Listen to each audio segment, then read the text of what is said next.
Ladies and gentlemen, the NLL playoffs are now set. We have 4 quarterfinal matchups. We have a lot of college lacrosse to talk about. We're going to talk about it today. We're going to talk about it, for however many minutes feels fit that I can, talk about things. So, Seals of San Diego were one of the last teams to clinch. They clinched, barely getting in, getting by teams like Ottawa, which Jeff Teat, another fantastic season by him. But, the Seals, the old dogs and the Seals make the playoffs. They will take on the Buffalo Bandits, not quite as a juggernaut this year, but definitely a really, really good team, still. And, Buffalo still could win another NLL title, to be quite honest with you. So that game will be Friday night.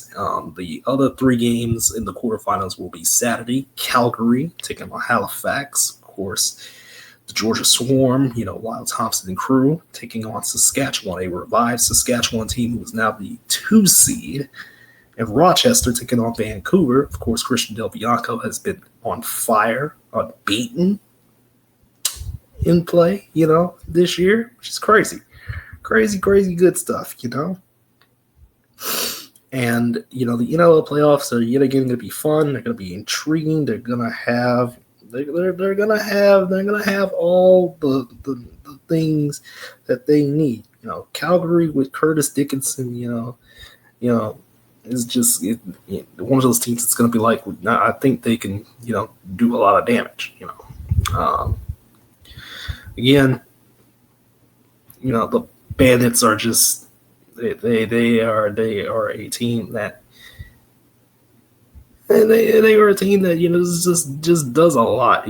Chase Frazier, Josh Byrne, Dane Smith, the dynamic duo of Byrne and Smith. It's just been on and crazy here. Smith has 103 assists this year, 103. And again, Vancouver now with CDB,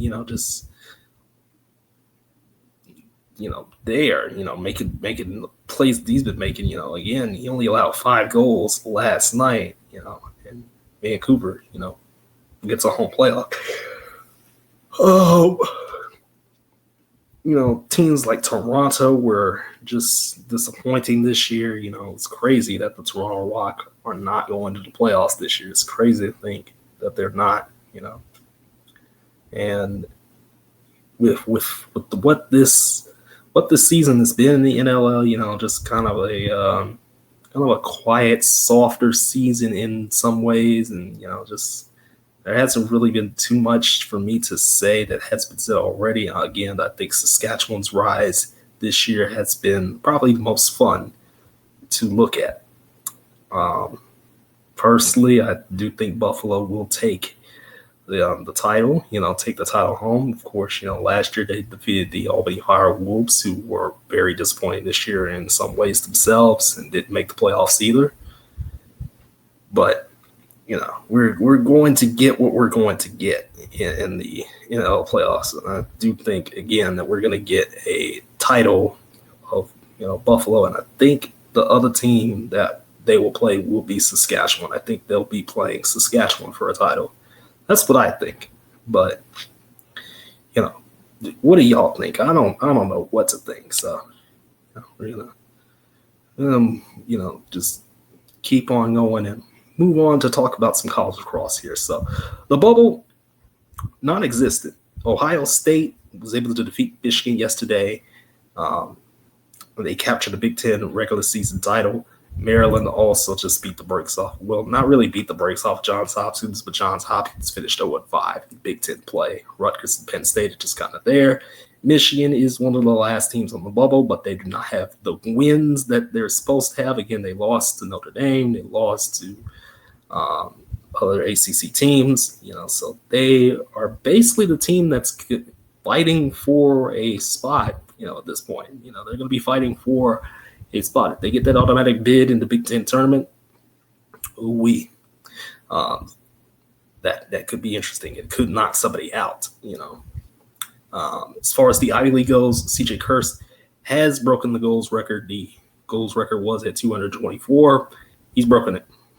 He's easily broken it. And there's still a couple of games for Cornell actually there's one game for Cornell left to go.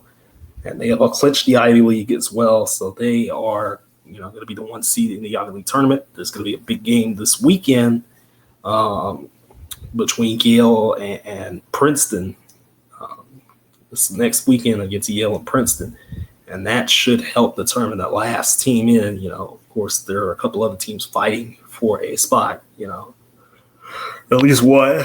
I think that team is Dartmouth that's fighting for those spot.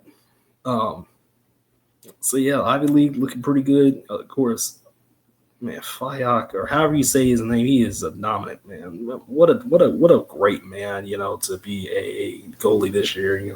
It's not as strong as it's been last year, but he's been clutch this year. He was very clutch. Of course, Maryland, a strong attack, still could be a threat. And they are definitely looking like a team that could be a top seed. Same thing with Penn State. Rutgers again might have to win the Big Ten in order to get in. Same thing with Michigan. The Ivy League, again, it is Cornell's to lose. They beat Harvard. They were able to take care of business. We'll see. In the ACC, it's up in the air. Again, Virginia is the only team that is definitely out, at 6-7. That's not going to get it done. They have one more game, and that will be against Duke, who's also, not in the greatest position, but again, because the bubble is so weak and there's really no bubble at all, Duke is going to be safely in, maybe not hosting. Well, we safely in North Carolina. Syracuse is the big game next Saturday, which should determine the ACC tournament, should kind of determine, some more things. Notre Dame beat North Carolina yesterday, and, Duke, took down Syracuse. So, yeah. So that should kind of determine things in the ACC. We're definitely getting 4 ACC teams in. What about the rest of the bubble? Again, the bubble is not existent. The only team that really, there's only a couple teams that kind of stand out, as far as like getting at larges. And one is Richmond and the other is Army. Everybody else, we all know they're one-bid leagues.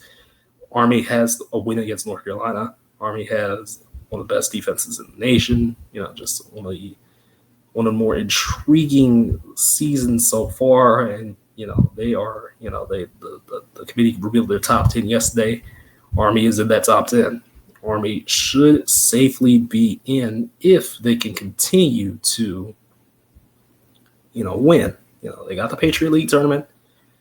Again, if somebody upsets them, that could create a fallback effect of knocking somebody else out, maybe from the ACC, But we'll see. We'll find out. As far as anything else goes, there has been a couple of advanced listings for the PLL TP schedule. There has been a couple of advanced listings listed. About 7 games are listed currently.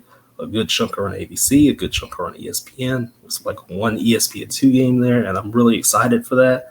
Really excited that there's more, a little bit more. I would say there's a little bit more consistency because we all know the PLL isn't very consistent, the All-Star game again, in Kansas City is one example. Like, why is it there? But, who knows? Who cares at this point? Who cares?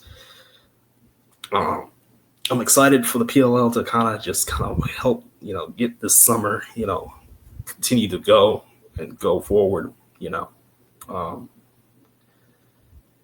Again, if you are watching, playoffs this weekend, be sure to watch it on DSN, ESPN Plus, NLL Plus. If you're from another nation, it's going to be fun. The road to Labor Day is we still got a month to go till Labor Day, which is insane to me.